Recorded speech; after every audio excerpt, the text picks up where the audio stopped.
Alright, so we are back with more Mob Psycho reviews. Honestly, doing Akira reviews has been really fucking with my perception of making these. So I really don't have any more things to say. I guess I'm doing this specific review this week because, well, I have something special planned for next week. If you look at your calendar, you'll probably see why. Anyways, without any more hesitation, let us begin. Fucking imbecile, you absolute buffoon. This arc starts off with Reagan doing some telepathy to contact the client's dead father, which ends up with an argument and Reagan knocking him out. He asks Mob to help him out, but Mob starts to reflect on self-defense after it happened due to his encounter with Hanazawa. However, Reagan gives Mob a short speech which motivates him. After that, he is confronted by Misato if he is responsible for the recent events in the news. After they're done with chatting, Tomei goes crazy about his abilities and the incident which ends with her asking him on a quote-unquote date where he would look for other psychic users, and Mob agrees. The student council has a meeting about the big cleanup, which is a way to get rid of bad people from Salt Middle School to make the school a safe place. Ritsu is in on the idea because he wants to make the school more safe for Mob.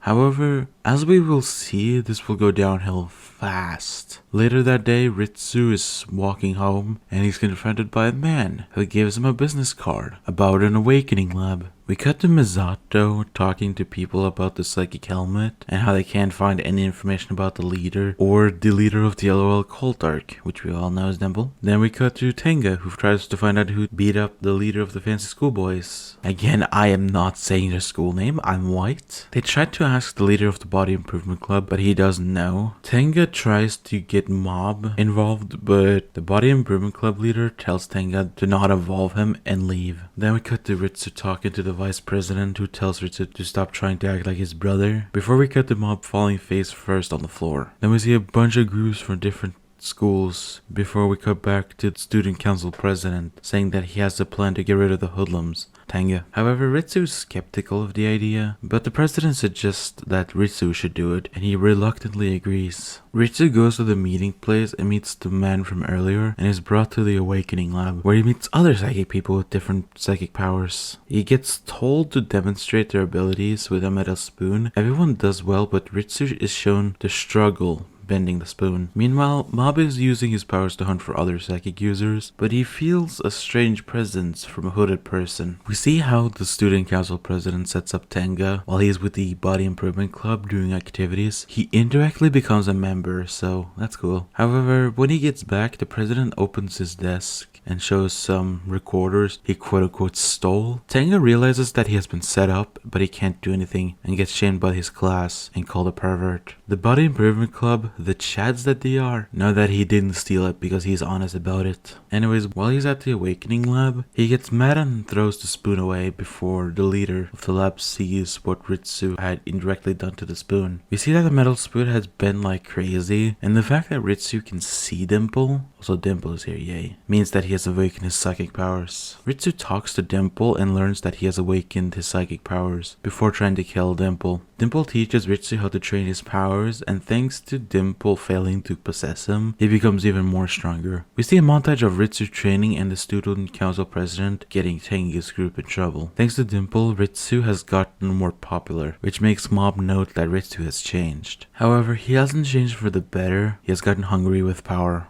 When he was shown beating up 4 people with psychic powers. Afterwards, Hanazawa, with a fake hair that makes him look like a JoJo character, confronts Ritsu, which makes Ritsu try to use his psychic powers on him. However, Hanazawa just stands still and holding his hair. Ritsu eventually gives up and leaves. Ritsu and the student council president has gone mad with power with the big cleanup project, since they started targeting ordinary students. Their next target is the Body Improvement Club, which they interrogate for having Tenga there even though he's not an official member. Mob comes to the room, which makes Ritsu go from calm to ready to interrogate the club, which makes the president scared. Later on in the day, a gang leader confronts the two, however Ritsu deals with it, and as they are leaving, some members come and confront the president without Ritsu being there, for being the secret boss, even though it is Ritsu who's the secret boss, and the president gets beaten up. He doesn't show up for the next meeting and stays home in his dirty room. Ritsu appears and tells the president that he needs him as bait, even though he wants to quit the project. Later on, Ritsu is confronted by a bunch of people, even a hooded figure who is the one that Mob noted was a psychic user. Ritsu beats them up without any trouble, and Hanazawa watches just from behind a building and goes to get Mob, who follows Hanazawa to see his brother having beaten up so many people. Mob asks if Ritsu was the one who did this, and Ritsu confirms that it was him, and he says that he unlocked his psychic powers and proves it. Mob congratulates him, but Ritsu tells them that his buddy-buddy relationship isn't over now that he has his own powers. Mob agrees, which intimidates Ritsu, but Mob goes over to the people who were just defeated by Ritsu and apologizes. Meanwhile, the Awakened lab gets raided, and it turns out the lab got raided by a group who the hooded guy is a part of. All the psychic powered people got kidnapped, and the glasses guy tells the hooded guy to get Ritsu, which he does. Mob tries to stop him, but he gets knocked out, only to get back up and fight him with 94%,